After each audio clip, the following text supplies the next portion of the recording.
Hi, I'm Abida from Geek Culture in Singapore. How are you? I'm good. How are you? I'm good. Oh my god, I love your bangs. Mwah. Oh, thank you. Now, Titania is your over-the-top, self-obsessed influencer. Tell me about the time you met an influencer who embodied all these traits. I have never met an influencer who embodies all these traits because I deliberately stay away from the kind of spaces in which I would come across those sorts of people.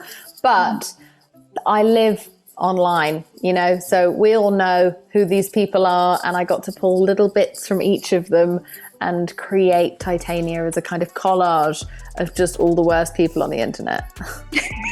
No, I love that because I could see it. But Titania, Madison, 2 N's, 1 Y, and it's not where you think. Yeah. Influence the climate.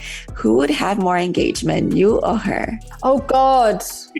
I think that my character would try harder, but I think Madison is just someone who is so naturally enigmatic that I think Madison would actually win. But Titania would do everything possible to sabotage her if push came to shove.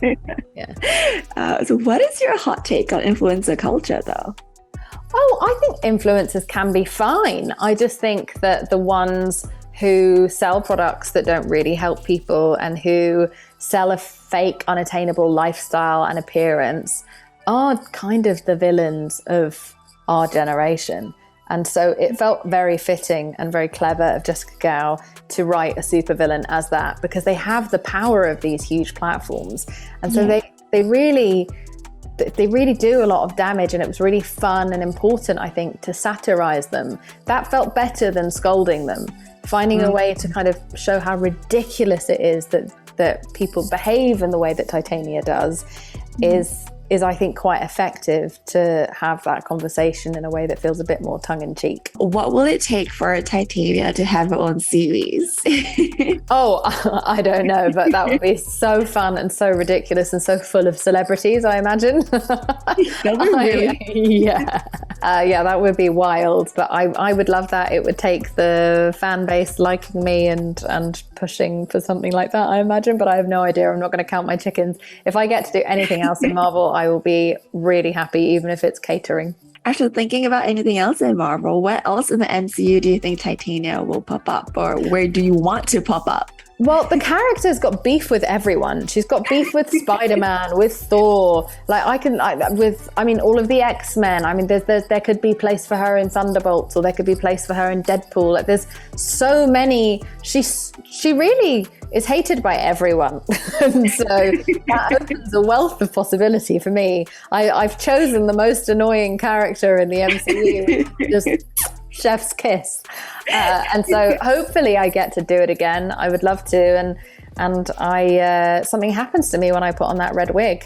It brings on this new confident persona that I could never muster on my own. And so I really, really, really enjoyed playing her. And I'm really grateful to Kat Coiro for pushing me to try out for this role. I'm glad that you tried it out anyways, because you're perfect for the role. I'm just curious to know, though. So you said that she's really confident and everything, but where does her dislike for She-Hulk come from? Like, is it jealousy or I don't know. Well, she's not really confident. I don't think anyone who's truly confident behaves like that. I think she's really insecure. But her problem with She-Hulk is just that Titania is a misogynist, right? She buys into misogynist values. She looks in a way that patriarchy tells women to look, and files down her nose and overlines her lips, and she's got the big fake boobs and then the tiny corseted waist and big fake butt.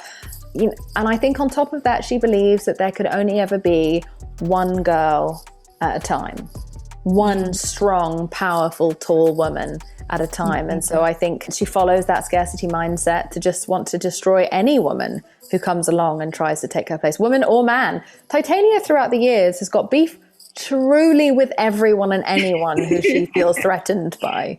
And so that's all it is just the wrong place, wrong time for Jennifer Walters.